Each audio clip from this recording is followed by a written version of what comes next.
Hello. And welcome to Larry's Library. Hello, welcome to Larry's Library. We're continuing to read Swiss Family Robinson. What a fantastic family. They've been able to survive several years now on a deserted island.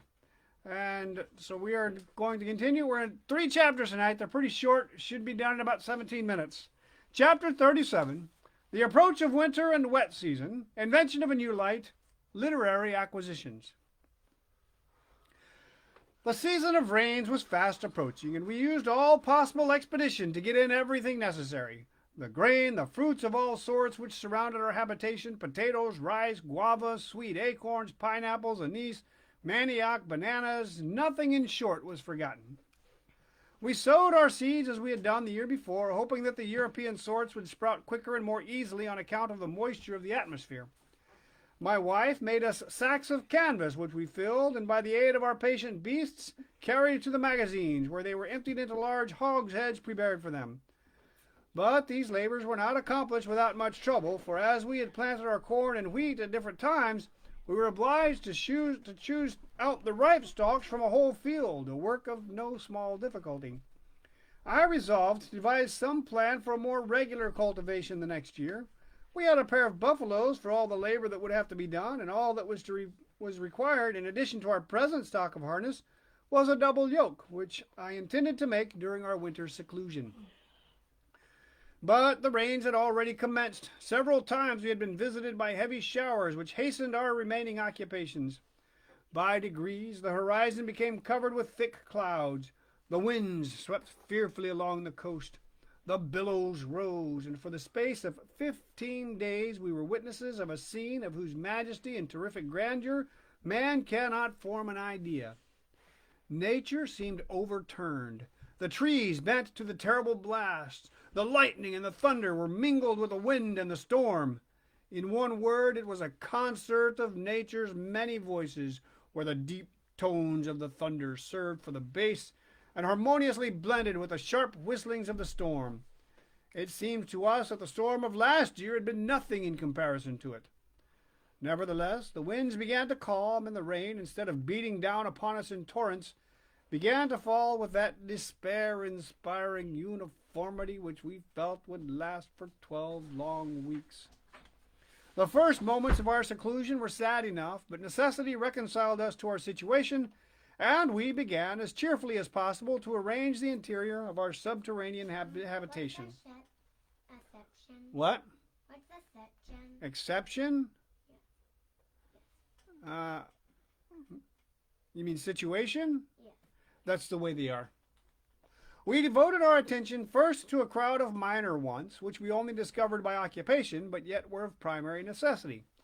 I have said that our apartments were all on one floor, but the ground had not been carefully leveled, and we set to work to fill up the cavities and cut away the projections so as to prevent any of us from breaking our necks. The fountain I had made did not answer the purpose, and the one great necessity of a good supply of water was as yet unprovided for. We also made tables and chairs, prepared for all the exigencies of our position, and endeavored to render our long confinement as supportable as possible. What's supportable mean? It's okay, they can live there just fine. But there was yet an inconvenience. We had not imagined we wanted light. There were but 3 openings in the grotto, besides the door, one in the kitchen, one in the workroom, and a third in my sleeping chamber. The boys' room and all the rest of our habitation was plunged in the most complete darkness. The light never penetrated into the recesses of the grotto. I discovered that 3 or 4 more windows were necessary, but they could not be made before the return of fine weather, and I devised the following remedy for the defect. Among the bamboos that I had procured as leaders for the water was one of great size, which I had preserved. This bamboo I found by chance was just the height of our grotto. I trimmed it and planted it in the ground about a foot deep, surrounding it with props to make it steady. I then gave Jack a hammer, a pulley, and a rope, and appealing to his agility, I asked him to climb the pole. In a moment he was at the top, and after having driven the pulley into the roof of the grotto and thrown the cord over it, he descended safely to the ground. I then suspended to one end of the cord a large lantern which we found in the ship. Francis and my wife were officially charged with its supervision, and Thanks to the 1,000 reflectors which lined the sides of our rock, our grotto was as light as if it had been broad day. The light was an immense benefit to us and enabled us to carry on our different occupations with zeal and comfort. Ernest and Francis charged themselves with the task of arranging our library and disposing in its different shelves the works we had saved from the wreck. Jack aided his mother in the kitchen, and Fritz, being stronger than his brothers, assisted me in the workroom. We arranged there by the window a superb English turning lathe with all its equipments. I had often amused myself by turning in my younger days, and I now could put my knowledge of the art to some use. We also constructed a forge. Anvils were fixed in large blocks of wood, and all the tools of the wheelwright and the cooper were laid out in a long array on the racks I had put up next the wall. Our shop began to assume a business-like appearance of which I was proud, and often did I congratulate myself that I had sufficiently acquainted myself in youth with mechanics to prevent their being entirely new to me. The grotto every day grew more agreeable, and we were enabled to wait out without ennui for the welcome light of the sun.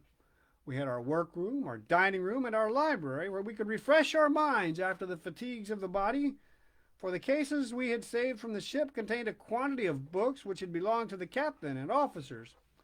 Besides Bibles and books of devotion, we found works on history, botany, philosophy, voyages, and travels, some enriched with engravings which were a real treasure to us. We had also maps, several mathematical and astronomical instruments, a portable globe, an English invention, which blew up like a balloon. But the sort of works which prevailed were grammars and dictionaries of different nations. They generally form the chief stock of ship libraries.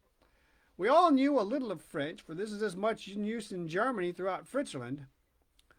Fritz and Ernest had commenced to learn English at Zurich, and I had myself paid some attention to the language in order to superintend their education. I now urged them to continue their studies, as English was the language of the sea, and there were very few ships that did not contain someone who understood it. Jack, who knew nothing at all, began to pay some attention to Spanish and Italian. The pomp and melody of these two languages according with his character. As for myself, I labored hard to master the Malay tongue, for the inspection of charts and maps convinced me that we were in the neighborhood of these people.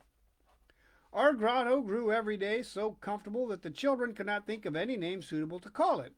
Some wanted it called the Fairy Palace, others the Resplendent Grotto.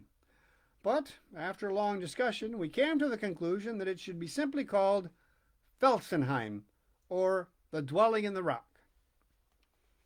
Time rolled away so rapidly at all these occupations that 2 months of the rainy season had elapsed, and I had not yet found time to make my double yokes, or a new pair of carding combs that my wife had teased me for a long time. Ready? A double yoke? That is their it's a device to yoke two beasts of burden together so that they can pull at the same rate in the same place. Mm-hmm. Chapter 38. Close of the rainy season. A whale. Coral. The end of the month of August was marked by a renewal of the bad weather. The rain, the winds, the thunder redoubled with new fury. How happy we were in the habitation we had made. What would have become of us in our aerial palace at Falcon's Nest? And our tent, how could that have withstood the storm? But at last the weather became more settled. The clouds dissipated, the rain ceased, and we were able to venture out from our grotto to see whether the world yet remained firm. We promenaded upon the belt of rocks that extended all along the coast, and as we had need of liberty and exercise, we took pleasure in scaling the highest peaks and looking over the plain which was spread out beneath us. Fritz, always daring, and whose eye almost rivaled that of his eagle, was standing upon the peak of rocks when he perceived, upon the little island in Flamingo Bay, a black spot, the nature and form of which he could not determine, but he thought it was a shipwrecked vessel. Ernest, who mounted after him, took it for a sea lion, such as Admiral Anson speaks of in his voyages. I determined to go and inspect it myself. We walked down to the seashore, emptied the rainwater from the canoe, and all set off. The nearer we approached, the more rapidly one conjecture followed another. At last, when we were near enough to distinguish it, what was our surprise to see an enormous whale lying on its side upon the strand. Being ignorant whether he was dead or sleeping, I did not think it prudent to approach without precaution. Consequently, we turned round and steered for the other side of the island, which consisted of nothing more than a sandbank elevated above the waves, but a rank growth of herbs and plants covered it, and it was the resort of numbers of seabirds, whose nests and eggs we found in abundance. There were two roads to choose by which to reach the whale, one by climbing over the rocks, which rendered it laborious, the other longer, but far less fatiguing. I took the first path and commanded the boys to take the other, as I wished to examine fully this little island, which wanted but trees to render it charming. From this elevation I could see the whole coast, from Tent House to Falcon's Nest, which spectacle made me almost forget the whale. And when I reached the side where my children were, they came running toward me, screaming with joy and carrying their hats full of shells and coral which they had picked up on the beach. "Look, Papa," said they, "what beautiful shells we have found. What can have brought them here, bless you?" Thank you. "It is the sea, my children," I answered. "The sea has thrown them up from the abyss, and it appears to be little cause for astonishment that she would bring such frail, light things as these shells when she has thrown upon our shores a monster whose bulk is so immense." On the return journey, I related to my sons the phenomena of the existence of coral, and while talking we arrived at our destination, where my wife and son were ready to receive us. She admired the beauty of our coral, but observed that it was of no use in the household affairs, and when I had told her my resolution to return to the whale that afternoon, she cheerfully declared that she would accompany me. I was enchanted at this resolution, and we hastened to prepare the necessary provisions and articles for a stay of 2 days. For perhaps we might be detained on the island, and I thought it best to make preparations accordingly. Chapter 39. The Whale, its Dissection, Uses of the Different Parts of the Whale. After dinner, which we partook of an hour earlier than usual, I made a search for some barrels in which to put the blubber of the whale. I did not want to take the empty barrels we had at Falcon's Nest in Felsenheim, as I knew that it would be impossible to remove the disagreeable smell of oil. My wife reminded me that we yet had 4 tubs in our boat, which would answer my purpose very well. I fastened them to the stern of the canoe, and after having armed my sons with knives and hatchets and saws and all the cutting instruments I could find, we weighed anchor and directed our course toward the island where the whale lay. Our whale looked like those of Greenland. The back was greenish black, the stomach yellowish, the fins and tail black. I immediately measured it, and I found that it was between 60 and 70 feet long and about 40 in diameter, which is about the ordinary size of these monsters of the deep. My children were astonished at the proportions of the head, which formed a third of the whole creature. Its mouth was immense, and its jaws, which were full 12 feet in length, were furnished with flexible appendages called dewlaps, or whalebone, and which in Europe form an article of commerce.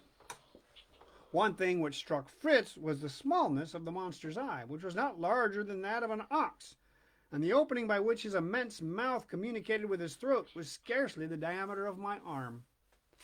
Fritz and Jack entered the head of the whale, and working with the hatchet and the saw, cut out the dewlaps, which Francis and his mother carried to the boat. We cut out more than 200 pieces of different sizes. While this was going on, Ernest and I cut several feet deep into the fat which covered the sides of the animal. We literally swam in grease, for walls of solid fat rose on each side of us. But we were not long the only claimants for the whale. A multitude of winged robbers surrounded us, eager to associate in our work. They flew round and round our heads, then, gradually approaching, they were so bold as to snatch pieces of fat from our hands. The birds were very troublesome, but my wife having made the remark that their down would be of use to her, I knocked down some with a club and threw them into the boat. I cut from the back of the whale a long and large band of skin, out of which I wanted to make a harness for the ass and the 2 buffaloes. It was a difficult task. The skin was so thick and so hard to cut. The tubs were placed in the canoe, and we set out for the coast with the new cargo we had acquired. It was for us a precious treasure, but far from agreeably obtained. The next morning we again embarked in the canoe, but this time Francis and his mother were left behind, as they could have been of no use in the work I intended, which is to penetrate into the interior of the whale, and, if possible, to procure some parts of its immense intestines. A fresh wind was blowing, and we soon arrived at the island, which we found covered with gulls and other marine birds, who, in spite of the canvas with which the pieces that had been cut from the whale were covered, had made a plentiful meal. It was necessary to have recourse to firearms to drive away this horde of pillagers. We took care, before commencing our work, to strip off every article of clothing excepting our pantaloons. Then, like true butchers, we opened the animals, selected from the mass of entrails those which would best suit our purpose. I cut them in pieces of from 6 to 12 feet long, and after having turned them inside out, washed them and well rubbed them with sand, then they were then placed in the boat. We abandoned the rest of our prey to the voracious birds, and after having loaded our boat with a new cargo of whale blubber, we set sail for Felsenheim. The reason that I had taken so much trouble to obtain the whale's intestines was that I wished to use them as vessels to contain the oil.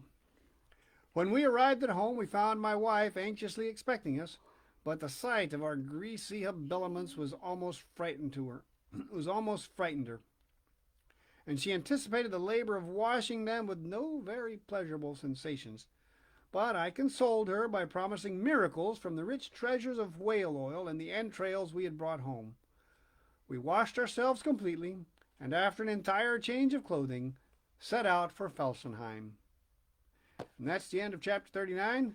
Chapter 40, the boat propeller or rowing machine, a turtle dove, we will do on Tuesday. So no Larry's Library for the next couple of days. We'll be back in 3 days on Tuesday. Wait, This has been Larry's Library. I want to see. What do you want to say? I want to see the picture. You want to see the picture? The picture of the whale? See, there's a picture of a whale. See, I can't see that there. Can you like that picture? It's like it's dead. Yeah, it is dead. Bye. Bye. Wow. Bye.